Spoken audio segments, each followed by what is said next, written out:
आदाब, नमस्कार, सत श्री अकाल। कैसे हैं आप सभी लोग? उम्मीद है आप सब अच्छे होंगे, अपना और अपनों का ख्याल भी रख रहे होंगे। रात के बज चुके हैं 8 और कहानी का जो सिलसिला है वो जारी है। और आज की जो कहानी मैं आपके सामने लेकर आई हूँ, ये राजस्थान के करौली जिले की कहानी है और एक ऐसी माँ की कहानी है जिसे सुनकर आपके भी होश उड़ जाएंगे। कहा जाता है कि एक पुत्र तो कुपुत्र हो सकता है, लेकिन एक माँ कभी भी कुमाता नहीं हो सकती। ये कहानी एक ऐसी माँ की कहानी है जो लोक लाज के भय से अपने ही बच्चों का कत्ल करा देती है। तो कहानी शुरू होती है 30 अक्टूबर 2024 से। राजस्थान में ही एक जगह पड़ती है, एक रोड जाता है मलापुर गड़ी बाजना का, और उस रोड पर लगभग सुबह 7:30 बजे एक सेंट्रो कार खड़ी हुई मिलती है।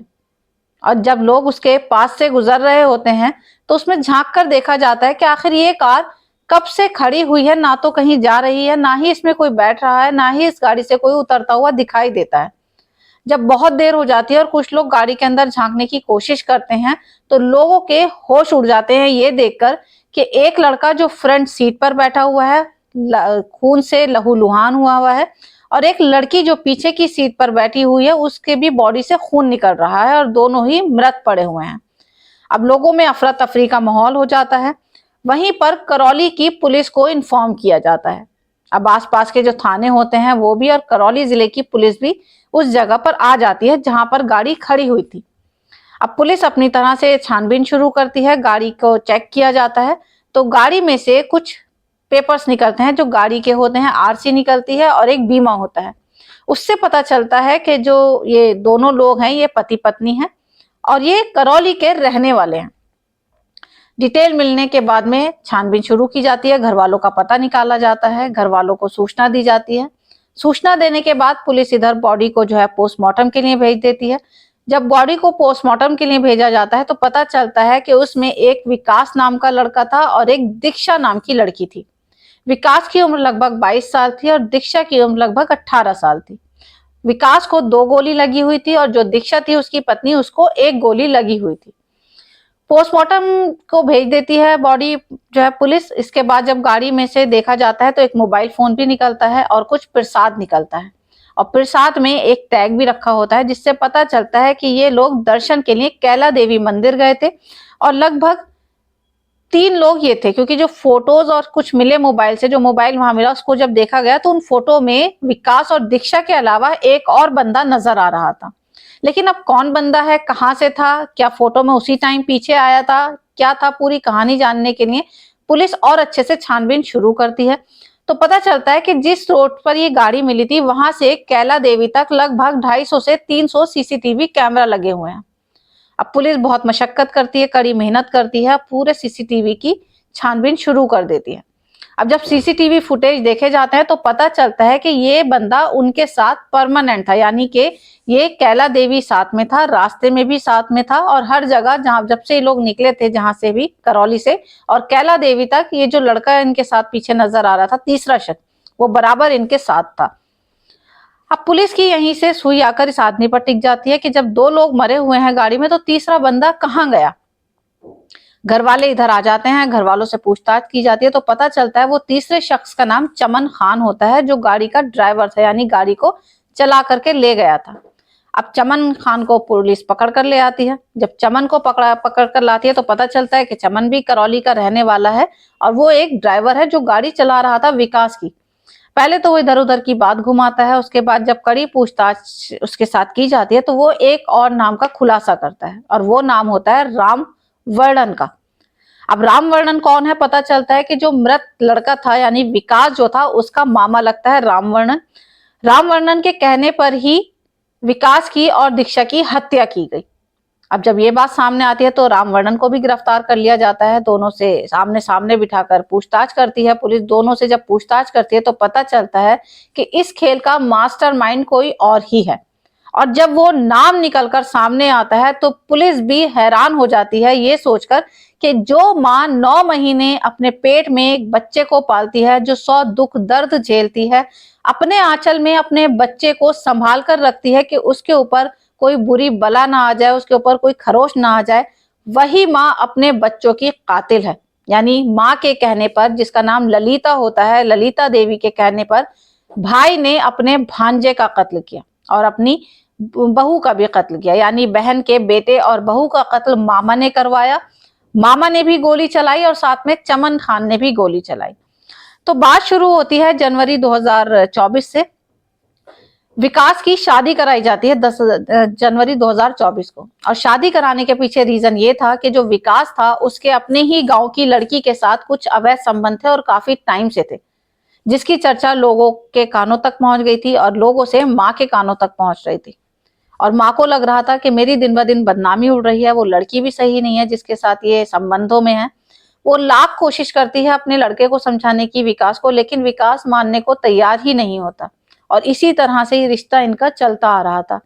तभी उसकी माँ सोचती है कि क्यों ना मैं अपने बेटे की शादी करा दूं और शादी के लिए एक अच्छी और खूबसूरत लड़की देख लेती हूँ, जिससे ये भटके नहीं और अपनी बीवी में ही इसका दिमाग और दिल लगा रहे।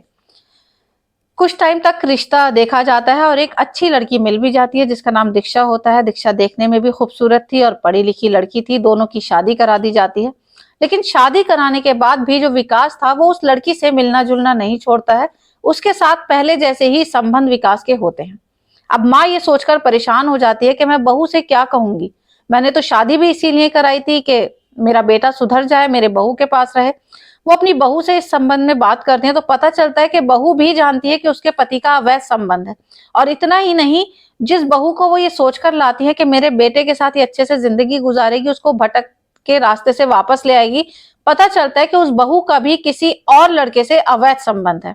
यानी बेटा और बहू दोनों ही प्रेम प्रसंग में थे और इनके जो थे अवैध संबंध अपने ही अपने हिसाब से, बहू का किसी लड़के से था और बेटे का किसी लड़की से था। अब जब माँ को ये बात पता चलती है तो वो परेशान हो जाती है और वो सोचती है कि मैंने क्या सोचकर शादी की थी और मेरे घर में क्या ही हो रहा है।